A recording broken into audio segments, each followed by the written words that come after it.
is written on my birth certificate is Jamilah So. So I have Jamilah So. So it has a Chinese lineage, some sort of. And I was born Catholic with Catholic parents, and of course, so we're 9 siblings in our family, and I am second to the youngest. No, at that time, no Muslims when I was born. So as the same as I had on the online forum that we have, during that time, they said, we were talking about Discovery Islam last time, and they said that you will realize when will you want to have, when will you want to look for your creator. So maybe at that time, I was already looking for my creator at a very young age. So let's say around 5 or 6, I already felt that I have a soul, and that soul is asking, what are you doing inside this body? Is this body really yours? So anyway, to make the story shortcut, okay, to make it a little faster, I was working by another recollection that I have is the turning point was when I was around 30 years old, where I was working in a very prestigious company in the Philippines. It's an entertainment company, like films, movies, and everything. So at that time, I was in a very high position, and the salary is already high. But I was riding a taxi, and then I realized, what if I die in this moment? What will happen to me? And I realized that I just thought that maybe if I die at the age of 7, I will not be held accountable. Maybe I won't go to hellfire. The only thing I can think of, even though I am a Catholic Christian, is that I know that there is hellfire, and I will be made accountable to what I did. Prior to that, when I was working also in Shakey's, it's a pizza, just like Pizza Hut, I was already looking for a religion. I tried to go to different religions.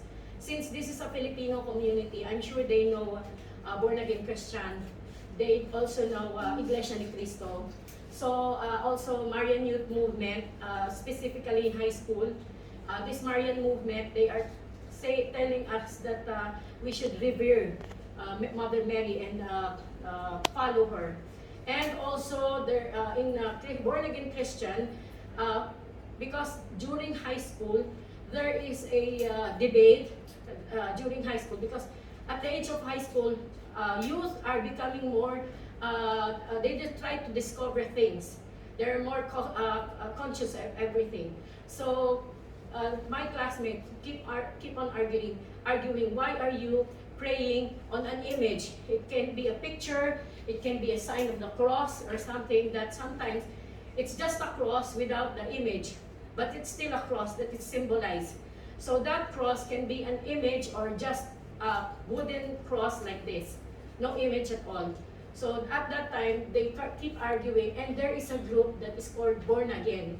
And this Born Again, you are going to be involved with them, or you're going to get attracted to their religion. It's because they are trying to catch the heart of students in a way that students are confused with themselves.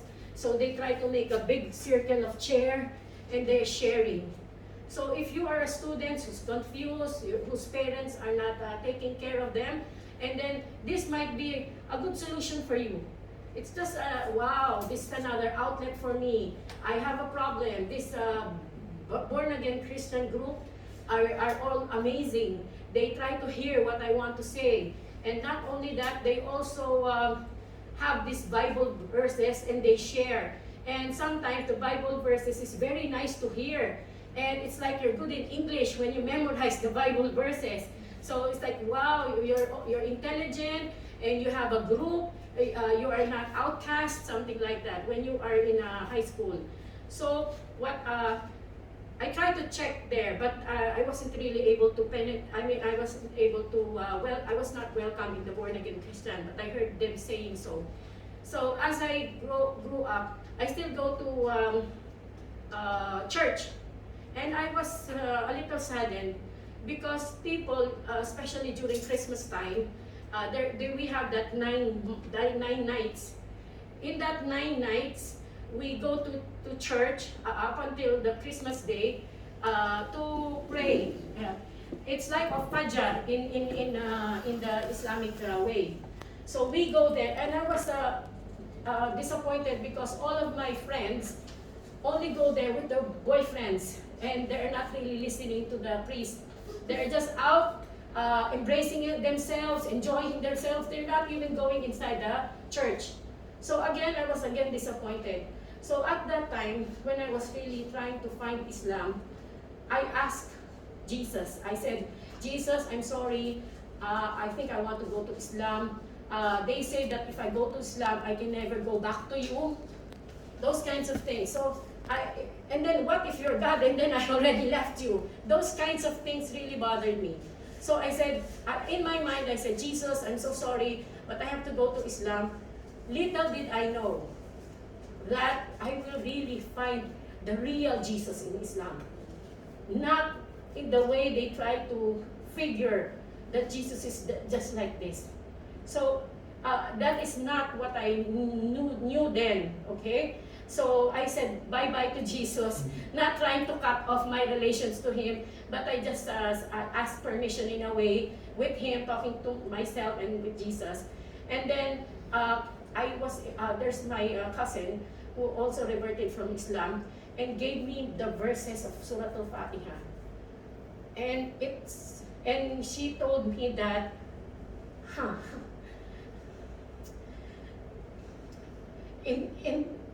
if you are revered and you will try to go back the very first time that Allah gave you that wisdom, that hidayah, that tawfiq, at that time you will never know. But if you keep on learning Islam and then you will go back to the roots and you try to remember, it will really like the whole heaven came crashing down on you. That is the feeling. Because it's really a wonder. That is why I asked Dr. Sanina, this topic is the beauty of Islam.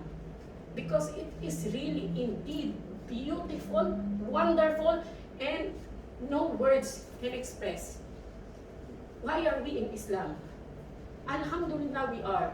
So the people, I don't know if you're going to post this or what, I really want to tell them, you really missed a lot. Realizing that Islam is a very beautiful religion. I didn't know born Muslims yet. I don't know that there's Maranatha, so I don't know. The only thing I know is that there have people ought to have a connection with their Creator. And at that time, they gave me Surah Al-Fatiha. And it was really so powerful. The Surah Al-Fatiha. My cousin told me, you know, Sister Jamilah, the priest, because I'm a really solid Catholic family. So I always go to church. My background is also religious. Since way back when I was very young, I always go to church. And I noticed that the table or tabernacle of the church, with two the assistants of we call it sacristan in Tagalog. The one that assists the priest, they have this incense. They're pulling it like this or shaking it like that. So the priest will go around the table and then make sujood. So my cousin told me, how come that priest makes sujood, doesn't teach the people that they also should make sujood?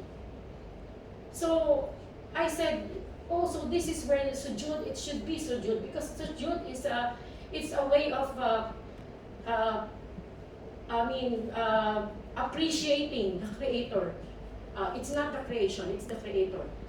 So after that, she told me, I said, oh, that's correct. I always went to church and I see those kinds of things. And also, there was when I was young, because I'm early in the church, I always sit down in front. I want to hear the priest. But the thing is, the priest will say, no, you're just doing something here. Maybe you're playing here. So all the children go back. You know who are the ones who stayed in the front? It has to be the donors who give more donations in the church. So these seats are reserved. You know that, right? They are reserved for those who are rich. Because maybe the rich person in that community, it's already reserved for them every Sunday. Because, and sometimes the priest will also say their name. We would like to thank Mr. and Mrs. Cruz for giving a very handsome donation and this and that. So, unlike in Islam, later on did I find out that if you are very young, even if you are so young and you have your place, nobody can take that away from you. Nobody can take that away. You have the right for that place. So I said, if I were in Islam at that time, I was able to have my right in front of that church. But since I'm young and I don't have donations, so you go back. Anyway, to go on, my cousin said, you know, we pray 5 times. And at that time, I don't know that the prayer has, you know, bowing, ruko, and everything. And I did, and she only gave me Surah Al-Fatiha. So what I did, she said there's a prayer. I tried to pray 5 times a day because I'm working at the pizza parlor and there's no people yet because I'm in the morning.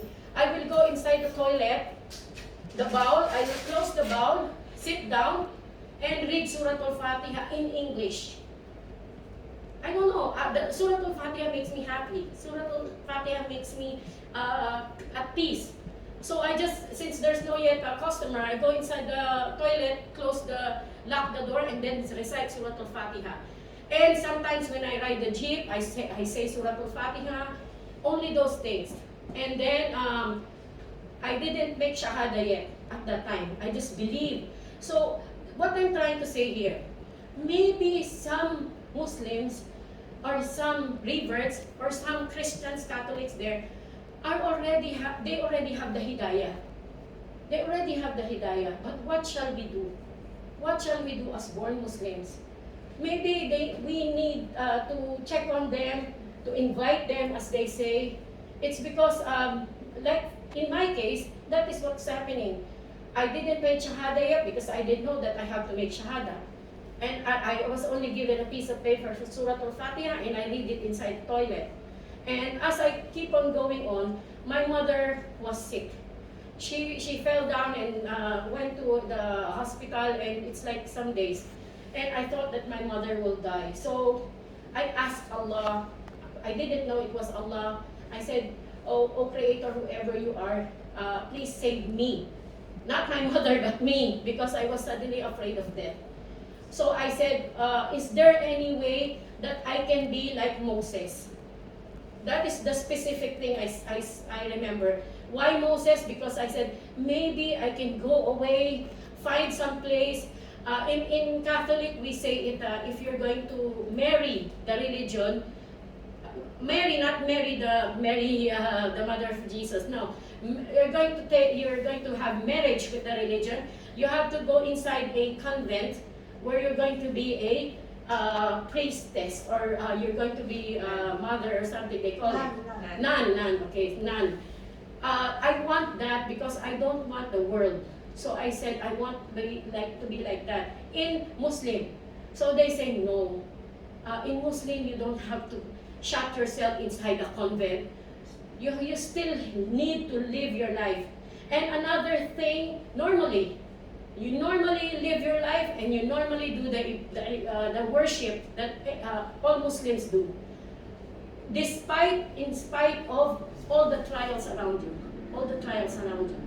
So I went to a center. My sister brought me into the center, and that's where I declared my Shahada. It was Ramadan, it was Friday. Ramadan and Friday. They only made Shahada to me. They assisted me. They gave me this food for Ramadan, even though we're not fasting. And because they're already fasting, the brothers at the time. So they let us stay inside the closed door. And there I read all the books that's Islamic. And then after that, I went out. They let us leave without even asking for our names. Our numbers, follow-up. No follow-up at all. So again, I was lost. After that, I was lost. When I was lost, I went to Cebu. At first I went to Davao, and there was a Muslim there who is not practicing, and she said, you know, I'm very ashamed to teach Islam because I don't know Islam. That's a born Muslim. And she said, maybe I can refer you to a family in Cebu where they can help you pray. Because at that time I said, I already declared the Shahada, what is next? So at that time I have lots of money, I want to travel, so I went to Cebu. They referred me to a family, they were very nice. It was again Ramadan. So maybe I have 5 days left before Ramadan finished. So they made me practice praying there with the family. As they pray, I pray. As I make wudu, they teach me how to make wudu. But at that time, it was the first time I had, what do you call that, a Q-tex. It was transparent. So that's the first time I had my manicure or something. I don't usually do that. And then they say, no, you can't have that. So they buy acetone. And the one who bought the acetone became my future husband. So it was removed, and then I made wudu. And after that, I prayed with them. I don't know what to say, I just followed them. And then first day, they were fasting. I was also fasting with them. Second day, and I only have 5 days. So fourth and fifth day, I have to go home. I was crying because the mother there said, okay, Jamilah, I can't be with you to pray because I'm cooking. Please go up in the room and pray by yourself. So I went inside the room. I said, I'm going to leave this house without knowing how to pray. What will happen? And then she told me to pray. I don't even know how to pray. So I just made sujood and I was crying. And then the son there told me, okay, that night he was sitting there telling me what to recite. And I only learned Al-Fatiha, Suratul Nas, and only Suratul Nas. So he said that you can repeat and repeat always. So if I have Fajr, Maghrib, Isha, all of them Suratul Nas. Subhanallah. And then they gave me a paper, memorize Suratul Asr because it's short, Suratul Falaq, Ikhlas. So all of these things. And then from there, Alhamdulillah, when I came back to Manila, because I already know, and they gave me a Quran, and then from there, it's fasting again. I don't know how to break the fast. They were calling me, and I was so conscious of prayer that I always look at the clock. Oh, this is prayer, this is prayer. And every time I make wudu, my skin hurts. Because this is the first time I felt that I keep on washing my skin, face, and everything. And it felt like it's going to be removed. My skin, it's always wet and it's going to be removed. So after that, they say, every time I ride the jeep, I have biscuits with me, so that if it's already adhan, that is how conscious I was when I was learning Islam. Again, I got lost after 2 years. I lost Islam after 2 years. And because I have to work. Can you see the struggle of the reverts that they have to choose again to work? And I asked my boss, because the company I work with, they see me as a top-notch employee. So if I demand, they give. It's a Chinese people. So I said, okay, I will accept only 8 hours, and then I have a small room here where I can pray. They said yes, but they didn't give it. So I was lost for 2 years. And then again, I was able to come back when my mom got sick. That was the time I told you. And then I said that even in hospital, they don't have masjid there. I didn't have musalla. So you have to go to the toilet, and at the bed of my mother who is dying, I always pray there, and she sees me.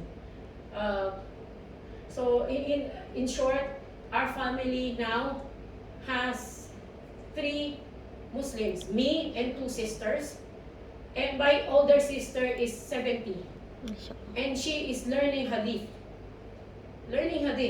at 70. And my another younger sister, the one who took me to center, is also a Muslim, but inshallah she will practice. And then my brother died just January, and he made shahada before he died, and he died on Friday. So, Alhamdulillah. Um, Alhamdulillah, there's still some more in my family and my brothers. Being a Muslim is both a blessing and a challenge. It's both a blessing and a challenge. So for those of you, for instance, our brother here who has a Muslim wife, please try to understand that it's a really big leap of faith. It's like a leap. You have to lift. I mean, you jump or something, a big jump from being a non-Muslim to being a Muslim. And I would say that not all Muslims see I got lost 2 years after I just made Shahada. So it's a journey. It's really a journey. So let us help our Muslim sisters, Muslim brothers who are new Muslim rebirths. They really need the care they want. But of course, on the other hand, sisters, the one who are Muslims now, if I may say so, this is a gift from you. This is a gift from Allah to you. Because not everybody will have the hikmah or the tawfiq that Allah gave us. So what if we are not Muslims? Just check out, and also I would like to, other than that question, for the Muslims themselves, may I ask you, how is your iman? Alhamdulillah. How is your iman? Alhamdulillah. Yes. You know why? At this time and age, the only thing that you can take care of now is yourself. Sometimes, even if you want to give nasiha, give a reminder, or want to guide people, but sometimes it always goes back to yourself. When you are all alone in your room, what do you do? What do you do? Do you remember Allah? Subhanallah, la ilaha illallah. Do you remember Allah? And do you remember, will you, it's like more of an emphasis, will you actually think of the time that you are in a grave, in a very dark place? What have we done in this world? So death won't ask, you're still young, no, you won't die. I am old, I will die first. No, there's no question about it. I mean, there's no like a preparation. So every time we have to be prepared. And if you see that yourself, that you're, okay, can you correct me, Kaka Sally, if the person who said, I think it's Imam Ahmad Hanbali, who said that if only I am guaranteed that one sujood is accepted by Allah, I'm already the happiest person in the world. Only one sujood. How many prayers have you had? Did you ever pray at all? How many? Did you ever make dhikr? Did you give sadaqah? Did you give your zakah? In the loneliness of your room, when you are alone, what are you saying to Allah? Because He is all hearer or knower, all knowing. Sisters that are facing challenge right now, I can say, I'm giving you this advice. You want to stay stronger in your religion? Know the names and the characters of Allah, the attributes of Allah. The more you know Him, the more you love Him. Maybe you're not good in hadith, you're not good in Arabic. Just know the names of Allah. Allah will help you in whatever trials, and believe in those names. Asma wa Sifat. Al-Asma wa Sifat. The names and attributes of Allah. Allah sees you. Allah knows your heart. Are you a Muslim or not? It can be that you made Shahada, and then what? Do you pray? It's between you and Allah. At the end of everything else, it's between you and Allah. So husbands don't matter, children don't matter, wives don't matter, parents, mothers and fathers, sisters, and also may I remind, since this is a sisterly, it's supposed to be all the sisters, but anyway, before you became a mother, before you became a sister, before you became a daughter, before you became a friend, or before you became an employee, would you say, you will always be a Muslim first. No doubt about it. You say, I'm a mother. A mother entails this. I'm a wife. I'm a businesswoman. I'm. But you forgot you are a Muslim. And your obligation comes first to Allah before anything else. Even before your mother, even before your husbands, even it's always Allah first before everything else.